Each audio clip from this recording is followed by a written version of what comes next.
মানুষের মন সেই দিকে বেশি যায় নাকি কম যায়? বেশি যায় না কম যায়? দেখেন আমাদের নবীর ব্যাপারে, মক্কাতে নবী জায়গা পাচ্ছেন না, সাহাবারাও জায়গা পাচ্ছেন না, আব্দুল্লাহ ইবনে আরকামের ঘরে পালিয়ে পালিয়ে লুকিয়ে লুকিয়ে আন্ডারগ্রাউন্ড। এই যুগে আন্ডারগ্রাউন্ড ইসলামী আন্দোলন আছে না নাই? দুনিয়ার বিভিন্ন দেশে আছে না নাই? ইসলামী আন্দোলনের কর্মীদের ভাইদের 1 নম্বর শিক্ষা যেটা, সেটা হলো প্রয়োজনে ওভারগ্রাউন্ড, আবার প্রয়োজনে আন্ডারগ্রাউন্ড। ঠিক কিনা বলেন? কিন্তু কাফেলা মঞ্জিলে পৌঁছবে, কোনো বাধাই তাকে বিরত রাখতে পারবেন না। সাহাবারা রক্ত দিয়েছেন, জীবন বোধহয় দেন নাই, রক্ত দিয়েছেন, জীবন দিয়েছেন। وقال الذين كفروا لا تسمعوا لهذا القرآن والغوا فيه لعلكم। আবু জেহেল পরিষদে আজকে চূড়ান্ত মিটিং। তো মুসলমানদের যত বাধা দেই, মোহাম্মদের দিন তত বাড়ে। মুসলমানদেরকে যত ঠেকানোর চেষ্টা করি, ইসলামের জনশক্তি যত বাড়ে। এখন আবু জেহেল তার লোকদেরকে জিজ্ঞাসা করে যে কিভাবে এটাকে ঠেকানো যায়। এখন উপদেষ্টারা উপদেশ দিল, নেতা হুজুর একটাই কাম আছে, এমন একটা আইন জারি করেন যেন মক্কার কোথাও কোন জায়গায় মুহাম্মদ বা তার কোন সাহাবা মক্কার লোকদের কাছে কোরআনের কথা বলতে না পারে। রিপিট, লা তাসমাউ লিহাযাল কুরআন। তোমরা এমন একটা ব্যবস্থা করো যাতে করে মক্কার কোন জায়গায় মুহাম্মদ বা তার কোন সাহাবা কোরআনের কথা বলতে না পারে। এই 1000 বছর আগে ছিল, এখন তো হয়তো নাই। আমি কি আছে কইলাম? আমরা কথা আপনারা বুঝবেন, ঠিক কিনা বলেন?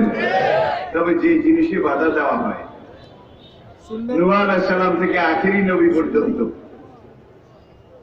বংশ পরম্পরায়, মানুষ পরম্পরায়, সময় পরম্পরায়, কাল পরম্পরায় সব নবীকে বাধা দেওয়া হয়েছিল, ঠিক কিনা বলেন? বাধা যারা দিয়েছিল তারা নোয়াখালীর পাশে হ্যান্ডমালা আসিল, হ্যান্ডম নমরুদের যে হ্যান্ডম আসিল, একদিকে রাজত্ব, আরেকদিকে খোদার উপরে খোদকারী, নিজকে খোদাই বলে দাবি করেছে নাকি? জনসংখ্যার অভাব ছিল, সৈন্য সংখ্যার অভাব ছিল, অস্ত্রশস্ত্রের অভাব ছিল, ইব্রাহিমের কিছুই ছিল না, ঠিক কিনা? এই খালি হাতের ইব্রাহিম, আতুরা নাই বাড়াইল নাই, আহাদালি মেস্তুরি, আতুরা নাই বাড়াইল নাই, আহাদালি মেস্তুরি। নূহ আলাইহিস সালামের কিছু নাই, কিন্তু একটা জিনিস ইমানের বল। ইমানের বলে বলিয়ান নমরুদের সবকিছু ছিল, ক্ষমতা ছিল, রাজত্ব ছিল, পুলিশ ছিল, আর্মি ছিল। চূড়ান্ত সংঘাত যখন হয়েছে তখন নমরুদ টিকেছে নাকি ইব্রাহিম? ফেরাউনের দিকে তাকান, ফেরাউনা দিলাও না, সেই দুর্দণ্ড প্রতাপের মালিক ফেরাউন। আল্লাযীনা তাগাউ ফিল বিলাদ, বিভিন্ন জনপদে যখন বিভ্রান্তি সৃষ্টি করেছিল, ইসলামের কাছে বাধা দিচ্ছিল, আকসারু ফিহাল ফাসাদ। মুসার অনুসারী বনি ইসরাঈলদেরকে গোলাম বানিয়ে এই বার্মার সেনাবাহিনী যেবেলা আরকানের মুসলমানদেরকে সারাদিন কাজ করায়, মাটি টানায়, ইট ভাঙ্গায়, সকালে একটা পয়সাও দেয় না, ঠিক কিনা বলে? আজ থেকে 2 বছর আগে অং সান সু কি, NLD, national League for democracy, মুসলমানদেরকে 12 লক্ষ মুসলমান জীবনের তাগিদে নদী সাঁতরিয়ে বাংলাদেশে এসেছে, ঠিক কিনা বলেন? 12 লাখ। দুনিয়ার রিফিউজির ইতিহাসে এটা একটা উল্লেখযোগ্য সংখ্যা। তাদেরকে জবাই করা হয়েছে, ঘরে তালা দিয়ে আগুন দিয়ে পুড়ে ফেলা হয়েছে, তাদের শরীরটাকে টুকরা টুকরা করে মুসলমানদের বাড়ির সামনে নিয়ে ছড়িয়ে দেওয়া হয়েছে। এইভাবে ম্যাসাকার করে অং সান সু কি, সে প্রধানমন্ত্রীর আসনে ছিল, প্রধান শাসক, সে এগুলো সমর্থন করেছে, ঠিক না ব্যাঠিক? ঠিক না ব্যাঠিক? গাম্বিয়া আফ্রিকার একটা মুসলমান দেশ, ছোট দেশ। গাম্বিয়া আমাদের পক্ষ হয়ে জাতিসংঘে মামলা দায়ের করেছে বার্মার বিরুদ্ধে, আপনারা জানেন তো? সুসি 2 বার সেখানে গেছে, যে আমি যেটা করছি এটাই ঠিক। আল্লাহ পাক দেখাই দিয়েছে কোনটা ঠিক কোনটা ব্যাঠিক। তার ডক্টরেট ডিগ্রি এগুলা উঠে হয়েছে, তার বৈদেশিক ডিগ্রি এগুলাও উঠে রয়েছে, ঠিক কিনা বলেন? সর্বশেষ কত দানে কত চাল হয়। আজকে 1 সপ্তাহ ঘনায় চললো, সুচির কোনো খবর নাই। কোথায় আছে কেউ বলতে পারে না। তার যে মন্ত্রিসভার যে মন্ত্রী মুসলমানদেরকে মারার ব্যাপারে, খুন করার ব্যাপারে, জবাই করার ব্যাপারে যারা সহযোগিতা করেছিল তাদের কারো খবর নাই। আল্লাহর মায়ের, আলমের মায়ের, আল্লাহ সহজে ধরে না। ইন্না বাদশা রাব্বিকাল আসাদিক, যখন ধরে সারাশি দিয়া ধরে, সারাশি দিয়ে ধরলে আর স্লিপ করে। আচ্ছা, মুসার কি ছিল? লাঠি একটা। কি ইব্রাহিমের হয়ে দেওয়া ছিল না, মুসার লাঠি একটা আসিল। লাঠিগুলোর মধ্যে কিন্তু অনেক ফ্যাক্টর, অনেক ফাংশন, অনেক কিছু ছিল, আপনারা জানেন, ঠিক না? ফেরাউনের ক্ষমতা ছিল, আইন ছিল, সেনাবাহিনী ছিল, কত কত কিছু ছিল। চূড়ান্ত সংঘাত যখন হয়েছে তখন ফেরাউন টিকেছে নাকি মুসা টিকেছে? জোরে বলেন। সেই কওমে আদ, কওমে সামুদ, আসহাবে মাদায়েন, আসহাবে তুব্বা, এই যে হকার বাতিলের চূড়ান্ত সংঘাত, যত যুগে সংঘাত হয়েছিল, প্রত্যেক যুগে যারা ইসলাম বিরোধী ছিল আল্লাহ তাদেরকে মেসাকার করে দিয়েছেন, আর ইসলামের পক্ষ শক্তি যারা আল্লাহ তাদেরকে বিজয় দান করেছেন, ঠিক কিনা বলেন? ইসলামের প্রথম অ্যাকশন প্রোগ্রাম বদরের যুদ্ধ দেখেন। আরে 13টা বছর নির্যাতন করলো, মারলো, এত রকমের এত কিছু করলো। এখন দেশে মার খেয়ে মদিনায় আসছে, তাও শান্তিতে থাকতে দেয় না। মক্কাতে গ্রুপ পাঠায়, আর্মি ইন্টেলিজেন্স পাঠায়, মক্কার লোকেরা সেনা গোয়েন্দা পাঠায় মদিনায় গিয়ে মদিনার চারিদিকে ডিস্টার্ব করো। কিভাবে ডিস্টার্ব? মুসলমানদেরকে যারা আশ্রয় দিয়েছে, আচ্ছা মদিনার মূল নাগরিক, তাদের খেজুরের বাগানগুলো আগুন দিয়ে পুড়ে দিয়ে আসো।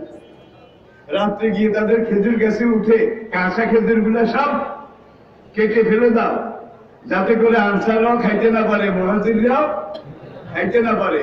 আজকে উটটা নিয়ে যায়, কালকে বকরিটা, দুম্বাটা, ছাগলটা নিয়ে যায়, খালি ডিস্টার্ব, খালি ডিস্টার্ব, ঠিক না? ঠিক। এই ডিস্টার্বেন্সের একটা পর্যায়ে এসে নবী দেখলেন যে এইভাবে যদি ডিস্টার্ব করতে থাকে, মক্কায়ও থাকতে দিল না, আসলাম মদিনাতে রিফিউজি হইয়া, এখানেও এখন আমরা এসেছি, এই জন্য যারা আশ্রয় দিয়েছে তাদের বাগান বাড়ি টাড়ি সব চোরা আক্রমণ করে, চোরাই হামলা করে শেষ করে দিচ্ছে। এখন তার চুপ করে থাকা যায় না। নবী দোয়া করলেন, what can I do now, what can I do now. রব্বুল আলামিন, আমার এই অবস্থা, এখন আমি কি করতে পারি? আল্লাহ জিবরাইল পাঠিয়ে কোরআন আয়াত নাযিল করলেন, উযিনা লিল্লাযিনা ইউকাতিলুনা ফি সাবিলিল্লাহি বিআন্নাহুম যুলিমু, যাদেরকে বাড়িঘর থেকে এইভাবে মারিয়ে পিটিয়ে শহীদ করে, অঙ্গহানি করে দেশ ছাড়া করেছে, সেই কাফের শক্তির বিরুদ্ধে মোকাবিলা, জিহাদ করার জন্য মুসলমানদেরকে পারমিশন দেওয়া হলো। মক্কাতে কিন্তু জিহাদের কোনো পারমিশন ছিল না। মারে মার খাও, মারে মার খাও, আসবেরু সাবেরু রাবেতু, একবার কইলে একটু আসবেরু ও সাবেরু রাবেতু, তাইলে বুঝা গেল মায়ের একবার খাবে না, বারবার বারবার। মিথ্যা মামলা একবার খাবে না, বারবার বারবার খেতে হবে। যার জন্য চরম ধৈর্য অবলম্বন করতে হবে, মক্কার মুসলমানদেরকে শিখানো। এখন আব্দুল্লাহ ইবনে আরকামের ঘরে বসে হিজরতের আগে নবী গোপনে চুপে চুপে আন্ডারগ্রাউন্ড ইসলামের পালিয়ে পালিয়ে দাওয়াত দিচ্ছেন। কিন্তু এই মানুষ গোপনে গোপনে অন্ধকার রাতে সেখানে গিয়ে দেখা করে, ইসলাম গ্রহণ করে। পরের দিন আবু জেহেল খবর পাইল, গত রাত্রে অমুক মুসলমান হয়ে গেছে, তমুক হয়েছে, আদম আলী হয়েছে, কদম আলী হয়েছে, খুব বাধা হয়েছে। এত বাধা দিলাম, কিন্তু কি তবে তবে মুসলমান কম হইতে পারলাম না, বরং আরো দিন দিন বাড়ে। তো কি করা যায়? তো হজের সময় তো সারা দুনিয়া থেকে মানুষ আসে মক্কাতে হজ করতে। মিনকুল্লে ফাজ্জিন আমি, দুনিয়ার প্রত্যন্ত এলাকা থেকে যখন মানুষ হজ করার জন্য মক্কার দিকে আসবে, লাব্বায়েক লাব্বায়েক বলতে বলতে, মক্কাতে তখন ঢুকার 4টা রাস্তা ছিল, 4টা।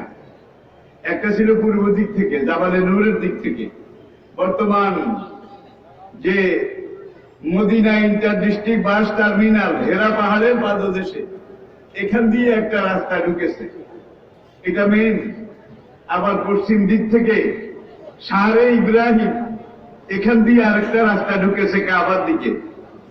দক্ষিণ দিক থেকে আরাফা, মিনা, মুজদালিফার দিক থেকে আরেকটা রাস্তা।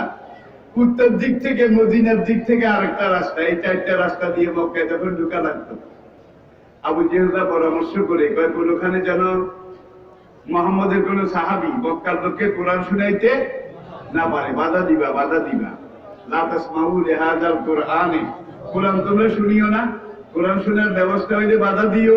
অলগাও ফিহে, কোন সাহাবী যদি কোনখানে কোরআন তেলাওয়াত করে, কোরআনের মজলিস করতে চায়, তোমরা সেখানে বামাত ঢুকাইয়া দিও। বামাত দোকান বুঝেন কি ডিস্টারবেন্স ক্রিয়েট করে। অলগাও ফিহে, আল্লাহ দেখেন কোরআন বামাত ঢুকাই দিও, যেন কোরআনের কথা মক্কার লোকদের কানে না যায়।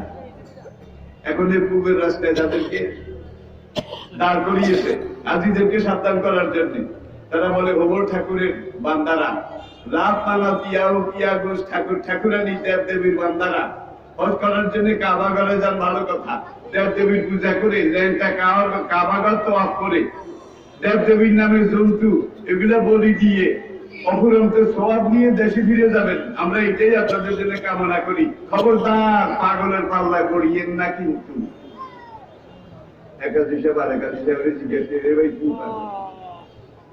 এখন এরা আবার বলে কোন পাগলের পাল্লায় পড়তে নিষেধ করেছ? শোনো নাই তোমরা, মক্কাতে একটা যুবক পাগল হয়েছে, নাম মোহাম্মদ, রাজুলুম মাজনুন রাজুলুম বিহি জুন্নাতুন। মজদুর হলো পাগল, আর রাজুলুম বিহি জুন্নাতুন বেহরফে জার বায়ে তা দিয়া, ওলামায়ে কেরামের উদ্দেশ্যে বেহরফে জার বায়ে তা দিয়া যেহেতু বেকিতাবি এলা সুকে রাজুলুম বিহি জুন্নাতুন, কারণ মুহাম্মদের তার ছিঁড়ে গেছে, বিহি জুন্নাতুন, ডাইরেক্ট পাগল কয় না, তার ছিঁড়ে গেছে। খবরদার তার ছিঁড়া পাগলের পাল্লায় পড়বেন না আল্লাহ হোবর ঠাকুরের বান্দারা। এখন একাজি আর একাজির একটু এরে ভাই আমি ভুলে টুলে যাই নাকি, হজের কাম শেষে একটু মনে করিস কেমন পাগল, একবার পাগল না দেখে যাব না, ঠিক কিনা বলেন? যদি এই নিষেধটা না করতো তাহলে কেউ কারো খবর নিত না। ওই রাস্তা দিয়ে যারা আসে তাদেরকে আবার একদল আবু জেহেল লোক বললো, ওমর ঠাকুর না ঠাকুর ঠাকুরানির বান্দারা গোলামরা হজ করতে আসছেন, ভালো কথা, হজ করেন, খবরদার জাদুকরের পাল্লায় পড়বেন না। দেখছেন কেন? এখন কাকিরে ভাই জাদুকর আবার কি, কোনোদিন তো শুনি নাই। ও হাজী সাহেবেরা শোনেন নাই, মক্কাতে একটা লোক নাম মোহাম্মদ, সে মক্কার জাদুকর দিকে, খবরদার তার কাছে যাবেন না, তার কথাও শুনবেন না, শুনলে কিন্তু তার কথার মধ্যে জাদুর আসর হবে, আপনারা জাদুর পাল্লায় পড়ে যাবেন। ওই রাস্তার মধ্যে আরেক দলকে হজ করতে আসছেন, ভালো কথা, খবরদার গণকের পাল্লায়, গণককে মোহাম্মদ। এখন হাজী সাহেবেরা কোয়াকুই করে, ভাই আমি ভুলে যাই নাকি, তুই মনে রাখিস হজের কামটা শেষ হয়ে দে, তাও শেষ হয়ে দে, কেমন গণক, কেমন জাদুকর, কেমন পাগল, একবার না দেখে যাব না। এখন পাগল দেখার জন্য সবাই পাগলের মেলায় যায়, চুপে চুপে পালিয়ে আব্দুল্লাহ ইবনে আরকামের ঘরে যায়। সেখানে গেলে যখন কোরআন শুনে, ইন্না মিনাল বায়ানে লাসিহরা, আল্লাহু আকবার, এক বেশ্যা ভাড়া করেছে কারণ, অসুবিধা হয় বলবেন, বেশ্যার নাম সাবজা, তফসির থেকে বলছি ডাইরেক্ট, সাবজা সিন বা যা দুই নাতে বলতে আর কি, সাবজাতন। সাবজা সেই যুগের সবচেয়ে বড় বালবনিতা বেশ্যা ছিল, নর্তকী ছিল, নাচনেওয়ালি ছিল। এখন সংসদেও এরকম কোন নাম করা নাচনেওয়ালি আছে কিন্তু নাকি নাই? আমেরিকান পার্লামেন্ট, ব্রিটিশ পার্লামেন্ট, দুনিয়ার পার্লামেন্টে দেখেন শতকরা 99 জন ঝানু রাজনীতিবিদ, 99 জন। আর এমন এমন দেশ আছে যে দেশে শতকরা 90 জনের বেশি কালো টাকার মালিক, 90 জনের বেশি জাল টাকার মালিক, হারাম টাকার মালিক, তারা সব ব্যবসায়ী, তারা ব্যবসার লেনদেন বুঝে, রাজনীতি, রাষ্ট্রবিজ্ঞান, পলিটিক্যাল সায়েন্স এগুলা ধারে কাছেও কোনোদিন যায় নাই, এরা ইন্দ্রনেতা, এমন দেশও আছে, ঠিক কিনা বলেন? এখন কারণ এক জায়গায় বসে চা খায়, দেখেন কোরআনের কথা কোথা থেকে কোথায় যায়, একটার সাথে আর একটা লিঙ্ক নাই। মুসা সেখানে গিয়ে বলে, জমিদার সাহেব আল্লাহ আপনাকে এত সম্পদ দিচ্ছে, আপনি ওয়াতু হাক্কাহু ইয়াউমা হিসাবিহি, কোরআন অনুযায়ী তাওরাত কিতাব অনুযায়ী আপনি এই মালের যাকাতটা দেন না কেন? কতদিন আর ঘুরে গেল, বন্ধু বান্ধবের সাথে চা খায়, কারণের প্রেস্টিজে লাগছে, কোনদিন একলা একলা কয় আজকে বন্ধু বান্ধবের সামনে যাকাতটা দেন না কেন? মুসারে থামাইতে হবে কেমনে? জেনার তহমত মুসার উপরে আনতে হবে, জেনার তহমত, জেনার অপবাদ। কিভাবে? সেই যুগের নাম করা সবচেয়ে বড় বিশ্বাস সবজা কারণ রাতে তার কাছে গেল, গিয়ে বললো সবজা টাকা যত চাষ দেবো, একটা কাম করা লাগবে, পারবি? সব জায়গায় জমিদার সব কি করলেন? পয়সার জন্যই তো নিজে দেহ বল্লরী জীবন যৌবন নারীত্ব সতীত্ব সারা জীবন ভিন্ন পুরুষকে বিলিয়ে দিলাম। পয়সা দেবেন কাম করবো, টাকা দেবেন কথা কইমু, টাকা দিলে সবজা পারে না এমন কোন কাজ দেখছেন? কি ধারালো বেশ্যা। কত চাষ? না বেশি বেশি দেওয়া লাগবে না, 10 লক্ষ দিই না।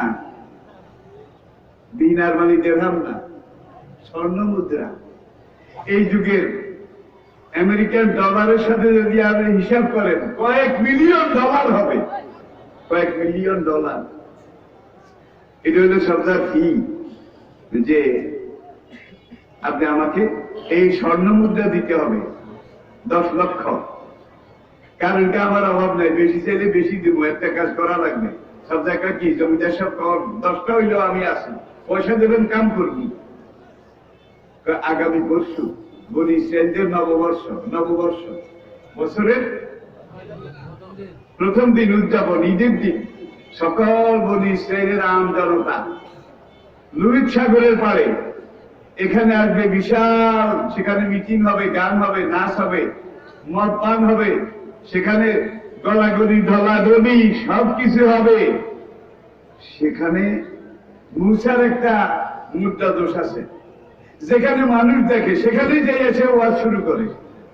নবীদেরও কিন্তু এই মুদ্রা দোষ আছিল। দোকানের সামনে দেখছে মানুষ কয়েকজন, সেখানে নবীরা যায় কইতে ইয়া কাওমে উবুদুল্লাহ মা লাকুম মিন ইলাহিন গায়রুহু। বাজার দিয়ে নবী হেঁটে যায়, দেখে কিছু মানুষ একত্র হয়েছে, হে আল্লাহর বান্দারা আল্লাহর ইবাদত করো। নবীরা এই কাজ করতো। দেখি স্বর্গে গেলেও ধান মানে। এই যুগের যারা দায়ী আল্লাহ, তারাও কিন্তু যেখানে সুযোগ পায় দিনে দাওয়াত দেয় নাকি দেয় না, দেয় নাকি দেয় না। তো মুসাতে এই পর্যন্ত আমাদের কোনো সমাবেশ বাদ দেয় নাই। যত বাধা দিলাম, বেআইনি করলাম, মুসা কোনখান দিয়ে আইয়া যাবি তার কথা কইয়া চলে যায়। পরশুকার নবরোজ অনুষ্ঠানে মুসা আসবে কোনো সন্দেহ নাই। সবজা তুই একটা কাজ করবি, বিশাল প্যান্ডেল তৈরি করা হয়েছে সেখানে নাচ গানের জন্য। তুই পূর্ব দিক থেকে ঢুকবি, ঢুকে 1 2 3 4 করে করে 13 নম্বর যে খুঁটি, 13 নম্বর পিলার, এটাতে হেলান দিয়ে বসবি। 10 লাখের 5 লাখ তোকে আজকে অ্যাডভান্স দিলাম নগদ, এটা নিয়ে যা। বাকি 5 লাখ কথাটা কইবি, সঙ্গে সঙ্গে নগদ পেমেন্ট দিয়ে দেব। কার জমিদার সব কি কইলেন, কি কওয়া লাগবে কর। তুই 13 নম্বর পিলারে হেলান দিয়ে বসে থাকবি। যখন মসজিদ ভরপুর হয়ে যাবে, মুসা এসে উঠবে। মুসা যখন ওয়াজ শুরু করবে, তাওরাতের ওয়াজ যখন খুব জমে উঠবে, মানুষে বলে ভালা ভালা, হ্যাঁ আরো কন আরো কন। তুই আমি মুসার পিছনে দাঁড়িয়ে তোকে 3টা চুড়ি মারবো। চুড়ি বুঝে? 3টা চুড়ি মারলে কি মনে করবি 1 2 3 স্প্রিং এর মতো দাঁড়াইয়া যাবি। দাঁড়িয়ে 3টা কথা কইবি, ছোট কথা। হে বলি ইসরায়েলের ভাইয়েরা, দেশের ভাইয়েরা, আমার নাম সবজা বেশ্যা। কেউ আমাকে নামে চিনেন, আবার কেউ কেউ কাস্টমার হিসাবে আমারে চিনেন। কাস্টমার বুঝেন? চিকন কথা। কাস্টমার হিসাবে আমাকে চিনেন। এই মুসা বড় বড় ওয়াজ করে, কি ভালো ভালো কথা কয়, কিন্তু আপনারা তো জানেন না মুসা আমার পার্মানেন্ট কাস্টমার।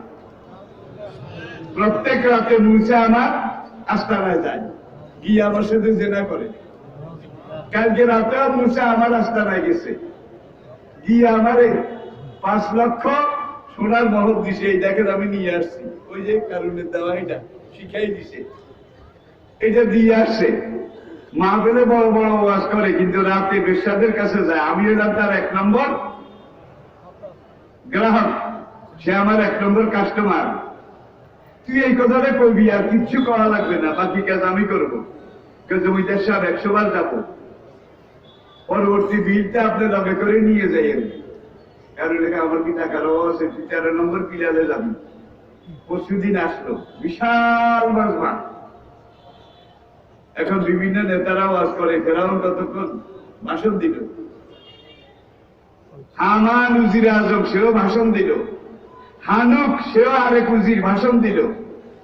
মুসা কোনখান দিয়ে আসা মাইক আর আসেন না এই যুগে, দাঁড়াইয়া শুরু করছে আউযু বিল্লাহি মিনাশ শাইতানির রাজিম বিসমিল্লাহির রহমানির রহিম। 1 লাইন বলার পরেই বনি ইসরাইল কন আরো কন, ইন্না মিনাল বায়ানি লা সিহরা। হক কথা যেটা, এটাতে জাদুর মতো আসর আছে। আসমানি কিতাবের মধ্যে সব যুগে আল্লাহ এমন আসর, এমন এফেক্ট রেখে দিয়েছেন, এটা শুনলে মানুষের মধ্যে জাদুর মতো আসর হয় নাকি হয় না?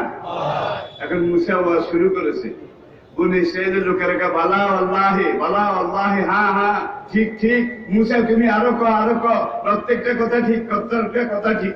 এইভাবে মুসা যখন ওয়াজ শুরু করেছে, সবটা কিন্তু 13 নম্বর পিলারে, সেখানে এসে বসেছে, সে মুসার ওয়াজ শুনে। প্রথম মুসার দিকে আপাতমস্তক একবার সেখানে বসে দেখলো, আরে এত সুন্দর মানুষ তো জীবনে আমি আর কোনোদিন দেখিনি।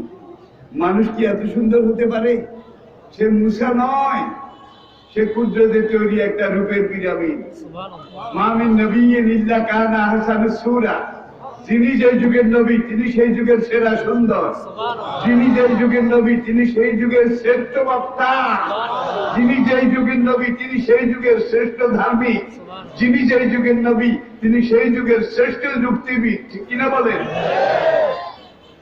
এখন মুসা ওয়াজ করতেছে, সবাই বালা, হ্যাঁ আরো কন। সবটা কতক্ষণ শুনে এখন কাঁদে, চোখ দিয়ে টপ করে পানি পড়ে। আরে এই সোনার মানুষ, এই মুসাকে তো আমি কোনোদিন দেখিনি। বক্তৃতা তো করে না, তার মুখ দিয়ে মণিমুখটা ধরে পড়ে। প্রত্যেকটা কথা কত যৌক্তিক, প্রত্যেকটা কথা কত মহামূল্যবান। এখন সবজা কান্দে আর শাড়ির আঁচল দিয়ে চোখ মোছে। ওয়াজ যখন জমে উঠেছে, কারণ এখন চুড়ি মারে, সবজা উঠে না। কিরে কথা ছিল কি, আমি চুড়ি মারলেই কি স্প্রিংয়ের মধ্যে দাঁড়াবি, কথাটা কইবি, সবজা উঠে না, কাম দে। কারণ দেখলো 5 লক্ষ সোনার মহল দিছে, এটা আন্ডারগ্রাউন্ডে দিছে। কাম হইলেও সই, না হইলেও সই, এটা কাউকে বলা যাবে না। এই যুগের ঘুষ আর কি, এই যুগের ঘুষ আন্ডারগ্রাউন্ড এটা দিছে। কারণ এখন ওই টাকার মায়া ধরেছে, পোড়ার মুখী যদি না উঠে, কাউকে বলতেও পারবো না, সইতেও পারবো না। সে পিছন দিয়ে ঘুরে এইবার পিলার পার হয়ে 13 নম্বর পিলারে এসে সবটা পিছিয়ে বসছে, বসে গোদান দিয়া গুতায়, সবটা উঠ, সবটা উঠ। কি কথা ছিল, এই যে আরো 5 লাখ লইয়েছি, উঠ, কথাটা ক। সবটা বাইক গাছের মতো মোড়ায়, উঠে না, বাইক গাছের মতো মোড়ায়, উঠে না। মুসার এই বয়ান, এটা যে সবজার ভিতরে আল্লাহ জাদুর আসর করে দিয়েছেন। সবজার কলমের মধ্যে আল্লাহ তাওহীদের আবে হায়াত নাযিল করে দিয়েছেন। সবজা কান্দে আর কয়, কারণ জমিদার আমারে মারলে মারুক, তার গতকালকে 5 লাখ ফিরিয়ে নিলেন, আমারে গাল মন্দ যাই করুক, এই সোনার মানুষটার বিরুদ্ধে এই ডাহা মিথ্যা কথা আমি বলতে পারবো না, আমার পক্ষে সম্ভব নয়।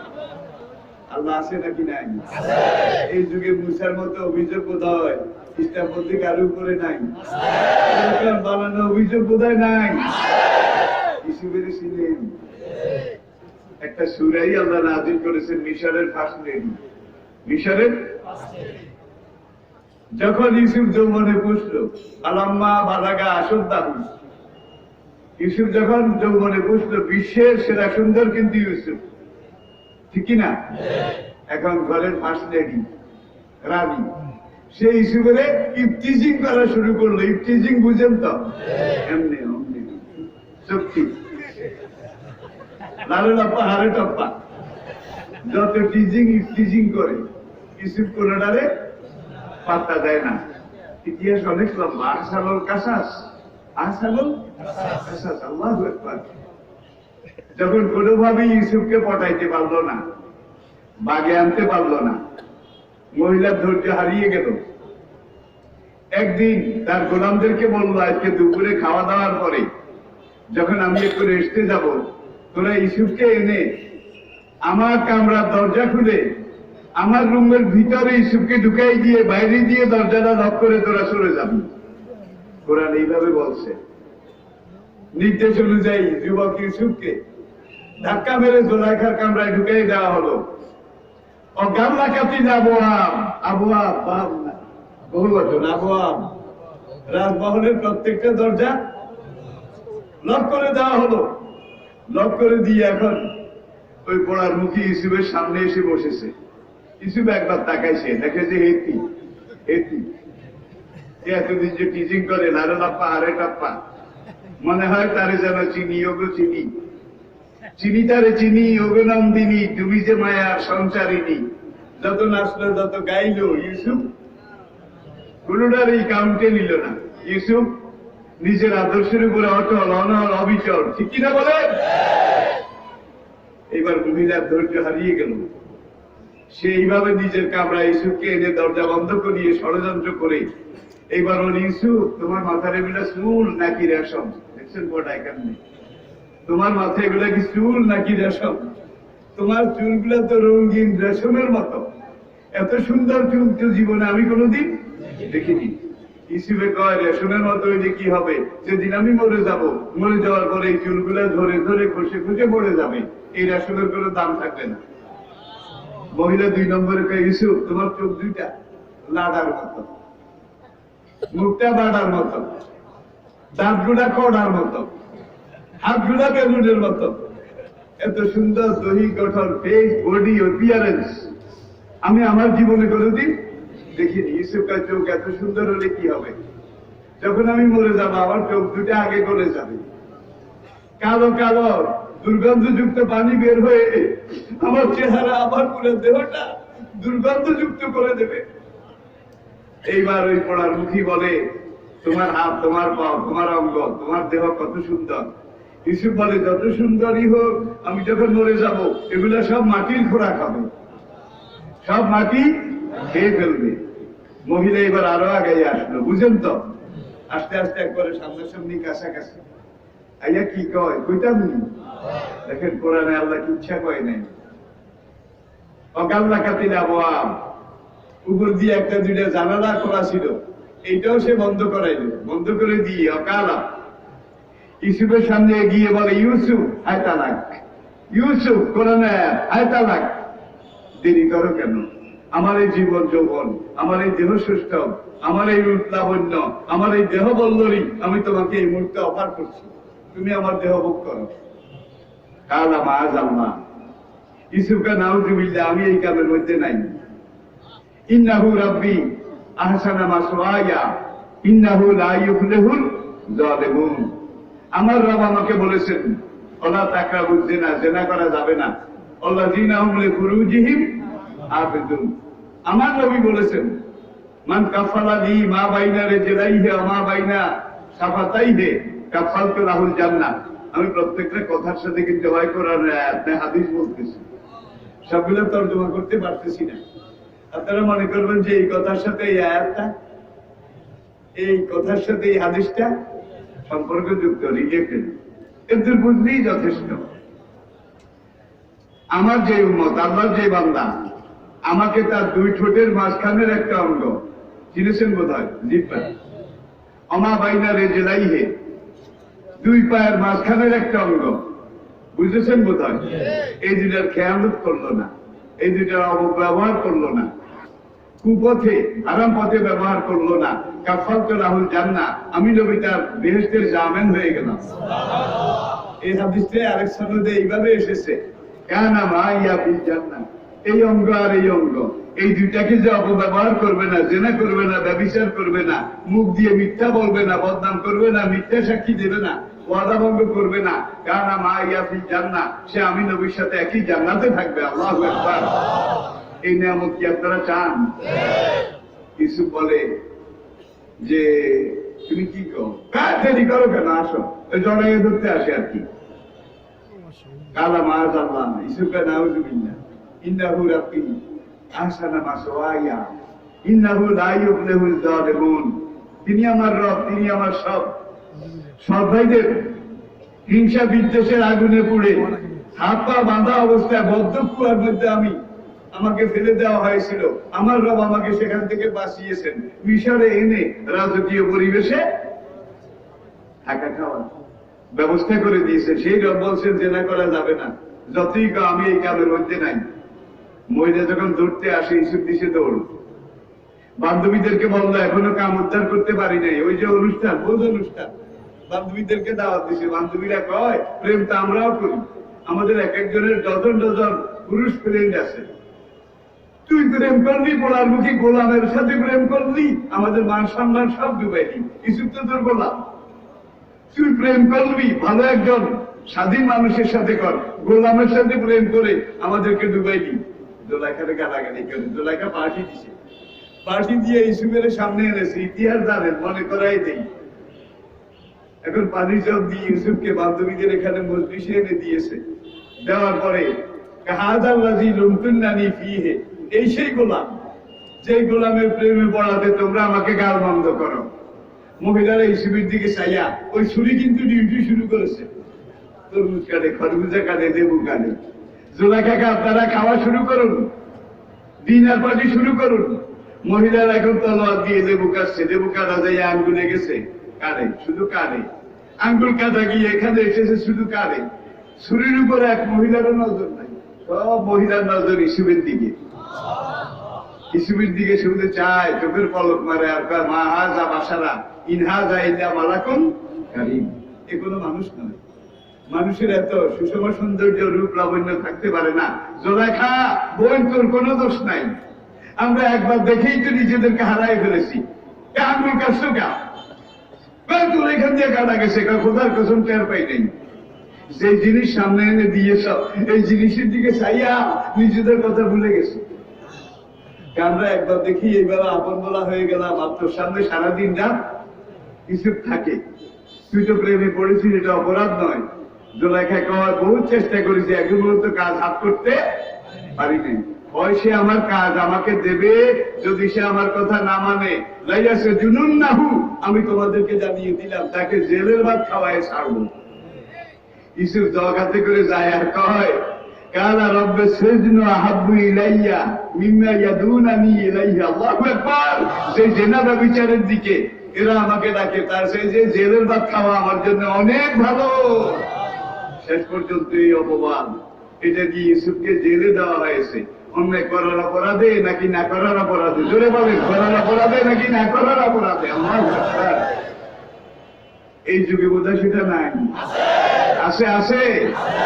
যুগে যুগে অন্যায় করে অপরাধ করে মানুষ জেলে গেছে। আবার এমন অনেক মানুষ আছে অন্যায় অপরাধ না করার অপরাধেও জেলে গেছে। ঠিক কিনা বলে? ঠিক কিনা বলে? এটা হলো শাশ্বত ইসলাম। প্রিয় ভাইয়ের এবার শেষ, আপনাদের বোধ অসুবিধা হতো। হ্যাঁ, এই উপসংহার শেষ কথা। তাহলে তাওরাত, জবুর, ইনজিল কিছু নাই, এগুলোর ভাষাও নাই। কোরআন আছে কি না? আছে, আছে। ইনসাইক্লোপিডিয়া ব্রিটানিকা খুলুন, সেখানে সোনার অক্ষরে তারা লিখে রেখেছে Arabic is the oldest and richest language of the world. আরবি একমাত্র ভাষা যেটা দুনিয়ার সবচাইতে প্রাচীন আর দুনিয়ার সবচাইতে সমৃদ্ধ, রিচেস্ট, ধনী, সমৃদ্ধ ভাষা যেটা, সেটার নাম আরবি। যার জন্য আল্লাহ এই কোরআন কোন ভাষায় নাজিল করেছেন? আদমের ভাষা ছিল আরবি। তিনি জান্নাত থেকে এসেছেন, আপনারা জানেন। আহাবুল আরবি আলে সালাস, তিন কারণে আরবিকে ভালোবাসো, আরবি শিখো, আরবি বুঝো। লিআন্নি আরবি ওয়াল কুরআন আরবি ওয়া লিসানু আহলিল জান্নাতি আরবি। কারণ আমি মুহাম্মদ আরবি ভাষী, কোরআন আরবি। জান্নাতে যখন তোমরা যাবে পার্মানেন্ট হোমে, সেকেন্ড হোমে, আসল হোমে, তখন তোমাদের ভাষা হবে আরবি। আরবি শিক্ষা দরকার আছে কিনা? বুঝা দরকার আছে কিনা? তাইলে আদমের 10ম প্রজন্ম নূহ, 10th জেনারেশন ইংরেজি শিক্ষিত ভাইয়েরা বুঝে গেছেন। 10th জেনারেশন, 10ম প্রজন্ম, ধাপ সিঁড়ি। আমি কি বুঝাতে পেরেছি? নূহের ভাষা ছিল আরবি। ইতিহাস প্রমাণ করে নূহের নৌকায় যে কয়েকজন ইমানদার স্থান পেয়েছিলেন তাদের মধ্যে 2 জন লোক, একজনের নাম জোরহম, আরেকজনের নাম এরাম। এই 2 জন সেই যুগের নূহ নবীর জমানায় আরবি ভাষার সবচেয়ে বড় মহাসাগরের মতো বিদ্বান ছিলেন আরবি ভাষায়। নৌকা থেকে নাজাত পাওয়ার পরে জোরহম, তিনি বর্তমান আরাফা এবং মক্কার উত্তর দিকে একটা জায়গা আছে তানিম, আরাফা এবং তানিম, সৌদি আরবে যারা ছিলেন তারা চিনেছেন। এই 2 জায়গার মাঝখানে বসতি স্থাপন করেছে যে লোকটা, নূহের উম্মত, আরবি ভাষার পণ্ডিত, তার নাম ছিল জোরহম। এটা আপনারা জানেন, ইসমাইল আলাইহিস সালাম যে বংশের মেয়ে বিয়ে করেছিলেন, কোন বংশ? বনু জোরহম। আল্লাহু আকবার। দেখেন, রতন মিলে। আর আরাব যার নাম ছিল, সে বর্তমান ইয়ামন এবং ওমান, দক্ষিণ আরবের এই 2 দেশের মাঝখানে এখানে বসতি স্থাপন করেছিল। এই এরাব থেকে আরব, সেখান থেকে আরবি। তাইলে আদম থেকে নূহ থেকে, এরপরে নূহ আলাইহিস সালামের 9ম প্রজন্ম ইব্রাহিম আলাইহিস সালাম। তাহলে ইব্রাহিম আলাইহিস সালাম আদমের 19তম প্রজন্ম, 19th জেনারেশন। ইব্রাহিম আলাইহিস সালামের ভাষা আরবি। এইভাবে আস্তে আস্তে দেখা যায় আদম থেকে আজ পর্যন্ত আরবি দুনিয়ার সবচাইতে প্রচলিত ভাষা, আরবি দুনিয়ার সবচাইতে সমৃদ্ধ ভাষা। কইতাম নি? শেষ কথা বুঝিলাম, কোরআন কেন আরবি ভাষায়? তাহারা যায়। এখন তাহারা যদি পুরুষ হয় তাহলে আপনাকে লিখতে হবে তাহারা হুম ব্র্যাকেটে যায়। আর তাহারা যদি মেয়ে লোক হয় তাইলে তাহারা মেয়ে লোক যায়। ইংরেজি ভাষায় দেখুন যে তোমরা পুরুষ যদি হয় তাহলে ম্যাসকুলিন পুলিঙ্গ, নারী যদি হয় তাহলে ফেমিনিন স্ত্রীলিঙ্গ। ঠিক কিনা বলেন? কিন্তু কোরআনের ভাষা, আরবি ভাষা এত জোড়াতালি, এত ব্র্যাকেট কিছু লাগে না। আরবি ভাষা ডাইরেক্ট, নিজের গতিতে চলমান, নিজের মহিমায় দীপ্তিমান, দুনিয়ার সবচেয়ে সমৃদ্ধ ভাষা যেটা, সেটা আরবি। আদম থেকে আজ পর্যন্ত চালু আছে। আদম আলাইহিস সালাম 6000 আন্তর্জাতিক ভাষার পণ্ডিত ছিলেন, 6000। ওয়াল্লামা আদম আল আসমা কুল্লাহা, আয়াতের তাফসীর দেখেন। আদমের এক একটা রোগের ভিতরে আল্লাহ 2 লক্ষ রকমের এলেম দিয়েছিলেন। এগুলো বললে তো শেষ করা যাবে না। ইসলামের ইতিহাস, ঐতিহ্য, এটাই ইসলাম, এটাই বাস্তব। প্রিয় ভাইয়েরা দেখেন, এখন যে জিনিসটা আমি বলে শেষ করছি, কোরআন শেখা দরকার আছে কিনা? কোরআন বুঝা দরকার আছে কিনা? কোরআন শোনা দরকার আছে কিনা? আপনি যদি কোরআন বুঝেন, কোরআন শিখেন, হাসরের দিন নবীর পরে আপনার জন্য হাসরের আদালতে সবচেয়ে বড় সাফায়াতকারী হবে, সুপারিশকারী হবে এই কোরআন। এখন দেখেন, সে যদি পুরুষ হয় তাহলে পুং লিখতে হবে। ইংরেজিতে সে, দেখুন তুমি তোমরা, কিন্তু আরবি ভাষা এত সমৃদ্ধ। হুয়া কি? এতে হিয়া, এতি, হুম হেতারা, হুন্না এতিরা। কিন্তু অন্য ভাষায় এই ধরনের শব্দের প্রয়োগ নাই। ব্র্যাকেটে লেখা লাগবে পুরুষ, ব্র্যাকেটে লেখা হলে স্ত্রী লাগবে কিনা বলেন? এর চেয়ে মজার কথা হলো তুমি পুরুষে দেখা, তুমি মহিলা দেখে কি? পুরুষে দেখা, মহিলা কে? জমির সর্বনাম। আবার দেখুন, তুমি যদি পুরুষ হও, মৌমাছি স্ত্রীলিঙ্গ, নাহল, সূরা নাহল কোরআনের 16তম সূরা। আর আজকে বিজ্ঞানীরা স্বীকার করেছে মৌমাছির ক্রোমোজোম 16।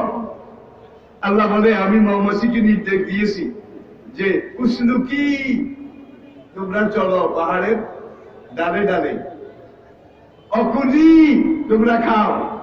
উসলুকি স্ত্রীলিঙ্গ, কুলি স্ত্রীলিঙ্গ। 1000 বছর পরে বিজ্ঞানীরা প্রমাণ করেছে একমাত্র স্ত্রী জাতের মৌমাছি মধু সংগ্রহ করে, স্ত্রী মৌমাছি ছাড়া মধু সংগ্রহ করার ক্ষমতা কোনো মৌমাছির নাই। যার জন্য 1000 বছর আগে আমরা স্ত্রী মৌমাছি কুলি, পুরুষ হয়ে কুল, স্ত্রী হয়ে মরিয়মে ঈসাকে প্রসব করেছে বাবা বিদে কান্দে। আল্লাহ কয় লা তাখাফি ওয়া লা তাহজানি, ডরাইস না। কুলি অশ্রাবি, তুই এই গাছের খেজুর খা, আর তুই এই পায়ের কাছে ঝর্ণার পানি খা। কুলি অশ্রাবি ইয়া, এগুলো হলো জমির সর্বনাম। সব কথার শেষ কথা যেটা, আরবি একমাত্র ভাষা যে ভাষার মধ্যে কোনো জোড়াতালি, কোনো ধারুদা, কোনো ব্র্যাকেট ট্র্যাকেট নাই। এবেল চিনেন, এবেল এবেল আপালা ইয়ানজুরুনা, উট উট, এই উট কইলে সব জাতের উট, দোলামাইয়া না, নর নারী উট। এখন আপনি যদি ইংরেজিতে উট বুঝাইতে চান আপনাকে দেখতে হবে ক্যামেল। ক্যামেল, উটটা যদি পুরুষ হয় তাহলে আপনি ক্যামেলের সামনে দেখতে হবে হি, আর উটটা যদি মাদি হয় ক্যামেলের সামনে দেখতে হবে সি। হি ক্যামেল, সি ক্যামেল। কিন্তু কোরআনের ভাষার দিকে তাকান, উটটা যদি মাইওয়ালা হয়, আকাল আলাহুম রাসূলুল্লাহ নাকাতাল্লাহ, নাকা শব্দের অর্থ হইল মাইওয়ালা উট। দেখছেন কেন? এখানে নারী পুরুষ ব্র্যাকেটে লেখা লাগবে না। আরেকটা কথা, এই নারী উটটা যদি 10 মাসের পরিপূর্ণ গর্ভবতী হয়, 10 মাসের পরিপূর্ণ গর্ভবতী নারী মাদি উটনি, তাহলে বাংলায় লিখতে হবে 10 মাসের পরিপূর্ণ গর্ভবতী স্ত্রী পুষ্টি। এটা লেখা লাগবে না? ইংরেজিতে লেখা লাগবে the camel fully conceived for 10 months, এমন একটা নারী উটনি যেটা 10 মাসের পরিপূর্ণ গর্ভবতী। কিন্তু কোরআনে দেখেন ওয়াইজাল ইশারু উত্তেবাত, ইশার শব্দের অর্থ কি? 10 মাসের পরিপূর্ণ গর্ভবতী উটনি।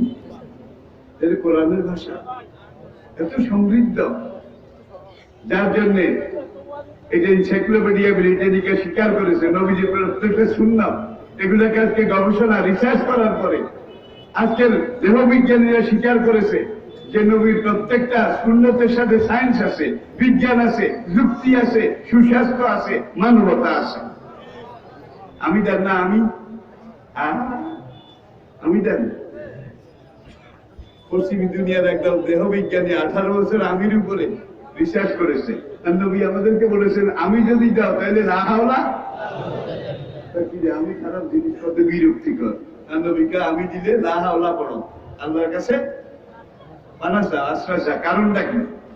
গবেষণা করে করে তারা যেটা পাইছে শেষবার কইতাম নি, হ্যাঁ করে যখন হাই তোলে তখন বাতাস যা বাইর হয় তার চাইতে বহুগুণ বাতাস ভিতরে আমিতে ঢুকে। তখন এই ভিতরে যে বাতাসটা ঢুকে, এই বাতাসের সাথে লক্ষ লক্ষ রোগ জীবাণু ভাইরাস আপনার শরীরের ভিতরে ঢুকে, নাক দিয়ে মুখ দিয়ে তারা হাঁকে, বালবে, লাঞ্চে, ফুসফুসে বাসা বাঁধে। যখন এই রোগ জীবাণুগুলো ঢুকে হাঁহাইয়ের সাথে, তখন নবী বলেন লা হাওলা ওয়ালা কুওয়াতা বলে আল্লাহর কাছে সারেন্ডার করো, সব রোগ জীবাণু আল্লাহ অকেজ করে দেবে, অকলবন্ধ করে দেবে, তোমার কোনো ক্ষতি করতে পারবে না। হাসি দিলে কি করতে পেরেছে? এখানে একদল বিজ্ঞানী সেগুলা তারা কে আমি হাসি দিছি, আমার হাসি আমি দিছি, ইসলামের নবী হাসি লইয়াও ঠেলা ঠেলি, হাসি দিলে আলহামদুলিল্লাহ পড়ো। কেন আলহামদুলিল্লাহ পড়তে বলেছে?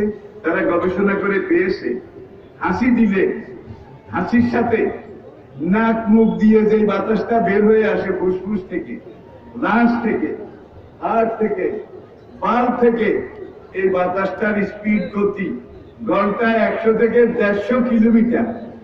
খাইছে দেখেছি 100 থেকে 150 কিলোমিটার বেগে যখন এই হাসিটা ফুসফুস লাংস হার্টের এদিক থেকে বের হয়ে আসে, তখন ভিতরে যত রোগ জীবাণু ভাইরাস এগুলো 100 কিলোমিটার বেগের বাতাসের সাথে সব বেরিয়ে যায়। যার জন্য নবী বলেছেন হাসি সব রোগ জীবাণু বের হয়ে গেছে, আলহামদুলিল্লাহ বড় রোগ জীবাণু বেরিয়ে গেছে। প্রত্যেকটা শূন্যতের সাথে সায়েন্স আছে, বিজ্ঞান আছে, মানবতা আছে, যুক্তি আছে। আল্লাহ পাক আমাদেরকে বোঝার তৌফিক দান করুন। আমার রাহবার রাহনুমা সৈয়দ সাহেব হুজুর এসে গেছেন, আর এমনিও আমি এখন শেষ করতাম। সুতরাং তাকে সুযোগ দিয়ে আমার মজলিসুল মুফাসসিরিন বাংলাদেশ, আমাদের চেইন অফ কমান্ডের আলেমদের একটা মাত্র সংগঠন মজলিসুল মুফাসসিরিন বাংলাদেশ, যার উপদেষ্টা পরিষদের সম্মানিত সদস্য। আর আমি আজকে ওজাটা বুঝেছি। আমার চেইন অফ কমান্ড, যে চেইনটা স্টেনলেস স্টিলের তৈরি, সোনার তৈরি, এই চেইন ছিঁড়ে না, দমড়ায় না, মস্কায় না। সেই চেইন অফ কমান্ড আমাদের সভাপতির দায়িত্ব দিছে। দেশের মুফাসসির উলামা তাদের দায়িত্ব, আমি যেন আমার দায়িত্ব পালন করতে পারি। আপনারা দোয়া করবেন। আসসালামু আলাইকুম ওয়া রাহমাতুল্লাহি ওয়া বারাকাতুহু।